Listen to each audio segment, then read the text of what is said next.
Hello everybody and welcome back to DC Central, and in today's video we're going to be breaking down and reviewing The Flash Season 6 Episode 16, otherwise entitled So Long and Good Night. And if you have not seen this episode, make sure you go and do so before proceeding with this review, as it will be filled with spoilers. So The Flash has finally returned, ladies and gentlemen. It is finally back after an extremely long hiatus due to, obviously, things going on in the world and the global pandemic and the delay in production and things like that. They decided to delay this episode of The Flash for a while to basically give them some breathing room and some time to really, get going with the rest of the season. Of course, if you saw my video yesterday, you'll know that was basically, essentially, kind of pointless at this point, really, given the fact that they are not going to be completing those final episodes of this season. And they're just going to be doing, well, we're not quite sure what they're going to be doing quite yet, but anyway, my point is The Flash is finally back. It's finally returned with to our screens with episode 16. This has been a long-awaited episode, and this was a really great episode. This was a really great one to come back on. I mean, basically every episode of this season's been at least good. I think season 6 has been consistently great, and this was another one for the ranks. So our main story thread in this episode is we have Joseph Carver, who is now going after Joe. He realizes that Joe is trying to connect all of these metahuman killers and assassins that we've seen throughout the season. He realizes that he's trying to connect them to Joseph Carver to frame him for these all potential murders. And he sends another meta after him, but in the form of Ragdoll, returning character Ragdoll.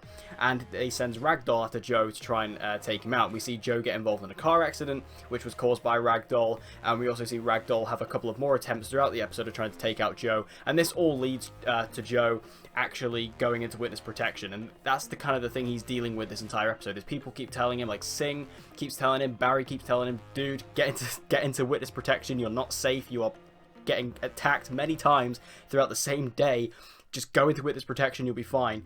And this is basically what Ragdoll's trying to do. Ragdoll's trying to assassinate him, and Joe is coming to the realization that, yes, I need to really go into witness protection. I mean, this was a great episode for Joe. Like, Joe, as a character, doesn't really get that much play anymore. Like, he did in the early seasons, but not as much now. He's very much a background character who, there are sometimes he doesn't even show up in the episodes. He's just kind of that character now.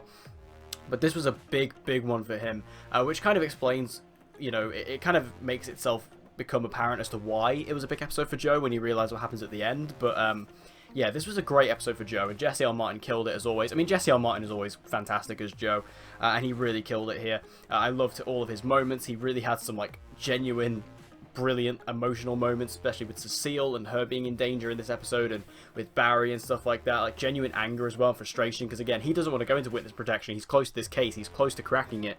But people keep telling him that he just needs to drop it and just go because he's not safe anymore, and he's getting genuinely angry about that, and that was great to see, because again, Joe is always a very zen character. He's very level-headed, but in this we got to see him get a little bit angry, which was cool. So really good stuff for Joe. Also Ragdoll returning. Ragdoll, I think it's probably the best Ragdoll has been on the show. Ragdoll has been a really cool character on the series. Like, every time he shows up, it's really great. He's just a really unique villain who's really cool. Of course, Troy James, who plays him, he is obviously he's a sort of person who can bend his body in a way that other people can't. There is a specific word for it that is not coming into my head. I know this word, I said it yesterday, and I can't remember it now. Contortionist, that's it, he's a contortionist, so he's able to bend his body in ways that is kind of unnatural, and I love Ragdoll when he shows up because he's always super creepy. He's always just really weird. They always add those really horrible, like, bone-cracking sound effects to him when he's moving about. Like that scene where he pops out of the box in the, in the evidence box in the interview room when Joe is interviewing Sunshine is really cool. I just love Ragdoll. Like, he's genuinely one of the best metas that we've had on the show, and I think it's very obvious that the writers know that because they keep bringing him back because he's just that cool. And then we also have Joseph Carver in this episode as well. Joseph Carver, to me, I'm not entirely sure how I feel about him. Like, obviously, he's supposedly the leader of Black Hole. He's kind of connected to either storyline. I mean, everything in the season's kind of connected at this point.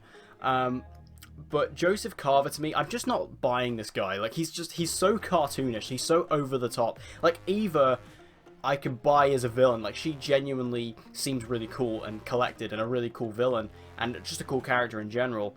Joseph Carver in this episode is a complete cartoon. Like, he's completely animated, he's completely over the top, completely extra, and I don't know, I just don't really buy him. Like, I'm not convinced on him as a villain yet. I mean, we'll see what happens to him. Like, he could die by the end of the season, or he might turn into something a bit bigger, a bit different. If you know the comics, you'll know kind of what happens to Joseph Carver with the Black Hole storyline. You kind of know what might happen to Joseph Carver. I don't know if they'll do that on the show, just because I don't know if there's much precedent for that within the show, because Joseph Carver hasn't really been around. But in this episode, it's the most we've seen him, and yeah, I'm not really a huge fan of him personally. I mean, I don't know what you guys think, but I'm not really a huge fan. I think he's just a bit over the top, and again, I don't really buy him as a threat or as a villain, whereas Eva, I feel a lot more conspicuous about.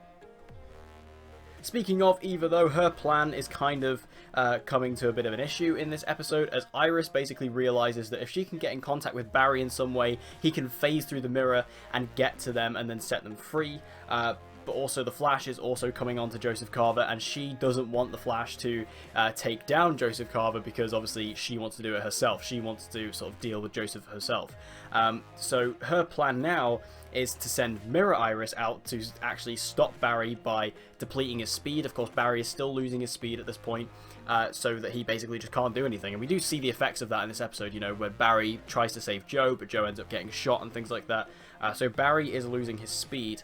And I like that they are actually playing up on that, and they are actually giving some consequences to that, because I think that, again, it's something very serious for Barry. Like, him losing his speed, it's quite a huge development for his character, really, so I'm glad they're actually playing up on that a bit. And again, the Eva storyline, I'm really enjoying it. Like, I think it's really cool as her as a character, because we still don't really know what she wants to do or what she's trying to do. She just wants to go after Joseph Carver for what he did. And it seems like basically what he's done in this episode, as we've seen, is that he is basically taking Eva and her accomplishments, and then, you know, he trapped her in this mirror dimension, and now he's taking up all the credit and he's using it for himself. So she wants to get out and basically get back at him. But she wants to do that herself, whereas obviously Barry and Team Flash and Joe, they were all kind of coming down on him. So she's now sent Mirror Iris out to try and basically deplete Barry's speed so he can't do anything. And that links into what we see at the end of the episode. But still, really cool stuff with Eva. I'm really enjoying her as a character, so I'm very excited to see where they go with her. Now, for the first time in, I think, about 4 episodes, we actually see Ralph. Ralph has been gone for ages, which is really weird given the fact that he's a series regular. He's just been missing from the past few episodes, but he finally returns in this. Him and Cisco go out to look for Sue, and these were great scenes. I love these. I mean, Ralph is a great character for me. I love Cisco, of course, and Sue Dearborn is really great. Like, I love her character. Like, Natalie Dreyfus, I think, is doing a really good job of portraying her. I think all the new cast members that we've had this season have just all been top-notch, and I really like what they do with Ralph and Sue in this. The fact that they are really, you know, clicking with that chemistry. You know, we are seeing those kind of foundations being formed for this relationship. We know obviously it's going to lead to a relationship.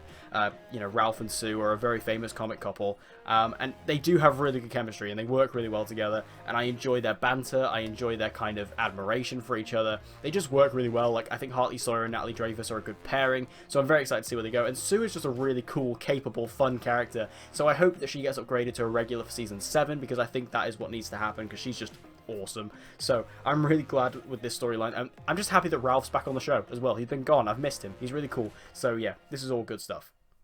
Now, shockingly, Joe actually leaves the show in this episode. We actually say goodbye to Joe. Now, I don't think he's gone permanently, just because this didn't feel like, you know, his final episode. It didn't feel like a true goodbye, because, you know, Iris obviously doesn't actually exist in the real world right now, so she didn't say goodbye to him. It was basically just Barry and Cecile who said goodbye to him, and Captain Singh. So it didn't really feel like a true goodbye for Joe. I don't think he's gone. I think he'll probably be back next season. I think he's just going to be gone until, obviously, the end of this season, when we can deal with Black Hole and get that sorted out. And then once all that's done and, you know, we've moved on from that, then Joe can come back. Because I don't think he's gone. It didn't feel like a big final episode. Like, in comparison to, like, let's just say, I actually watched this episode yesterday for the first time. The most recent episode of Legends of Tomorrow, where Ray, you know, Brandon Routh, leaves that show. That was a big final episode for him, and it was really emotional. It was a big, like, you know, definitive final goodbye for his character. This wasn't that. So I do think Joe's back. I wouldn't worry if you're a big fan of Joe, which, you know, we're all big fans of Joe. I wouldn't be too worried. I'm pretty sure he's going to come back. Like, I don't feel like this was a big thing. And also, they haven't come out with any press things or anything saying, like, Jesse L. Martin's left the show. Like, they haven't said anything like that, so I don't think it's official. I think he will be back. Probably at the very end of this season, or maybe next season, because maybe they weren't able to film Joe coming back. I don't know. But yeah, he'll be back very, very soon at least. Now, Singh was trying to get Joe to go into witness protection this entire episode. He was very determined of it. And by the end of this episode, we see Singh get into a car and he talks to someone saying, you know, Joe's out of the picture. Where do we do now? What do we do now? And so something's up with Singh, something's going on with him. He's either being manipulated, or maybe this isn't Singh, like maybe this is someone else pretending to be him. I don't know what's going on with Singh. I find it weird that they're doing this with Singh, because he left the show last season, kind of, and now he's just kind of come back. Like, I'm just a bit like, I don't know what's going on with him. But, you know, it's cool. Singh's a great character, so I'm excited to see what they do with him. It's cool that they're kind of actually putting him in the forefront of the story, because he never normally is that, so that's kind of interesting at least.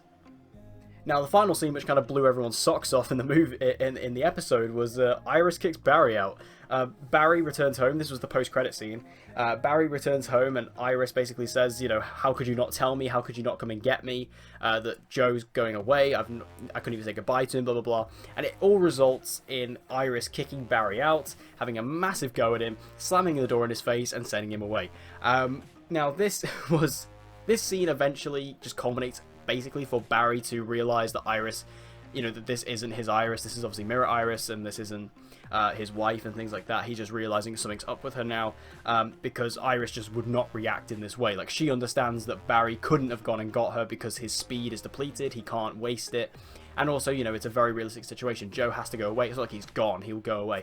And also, it's the specific line where she says, you know, we have now lost both of our parents, which is almost a comedically dark line. Like, it was almost so, you know, just out off the fourth wall. Like, it was almost like breaking the fourth wall to the point that it was hilarious. Like, I actually laughed when she said that, because I was like, that's really harsh. But yeah, she basically kicks Barry out. It's basically there for Barry to realize, yeah, there's something up with Iris, and this is going to culminate in the next episode as well. Like, the next episode, if you've seen the promo, is very much involved with Barry investigating Iris. So I think that this is going to be a really cool thing to see where it goes.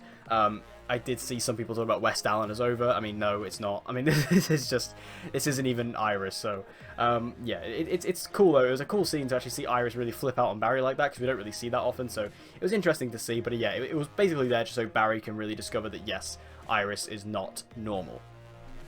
Overall, though, I thought this was a great episode for The Flash. It was a really good returning episode, of course. This wasn't really meant to happen this way, but it just ended up happening. And as a returning episode, I thought it was a lot of fun. And again, really good stuff. Like, saying goodbye to Joe, at least for now, was really cool. And a great episode for Joe. Like, this was a great one for him to go away on. Bringing back Ragdoll is always fun. I enjoy that. We got more development with Eva, and particularly Joseph Carver, which I think needed to happen. And bringing back Ralph and Sue, I'll never complain about. So I thought this was a really good episode, really cool. And again, just another great one for Season 6. And I'm probably going to give this episode an 8 out of 10. I think that feels about right. I'm going to give it an 8 out of 10. That seems just about right. I am going to start rating these episodes, I think, now. I think that's the thing I'm going to start doing. So make sure you guys leave your thoughts and your rating for this episode out of 10 in the comment section down below, because I'd be very interested to hear your thoughts. And I also want to thank you guys for watching this video and subscribing and everything like that. It always helps out this channel. And I hope to see you guys again for more Flash and DC content like this very, very soon. And I'll see you next time.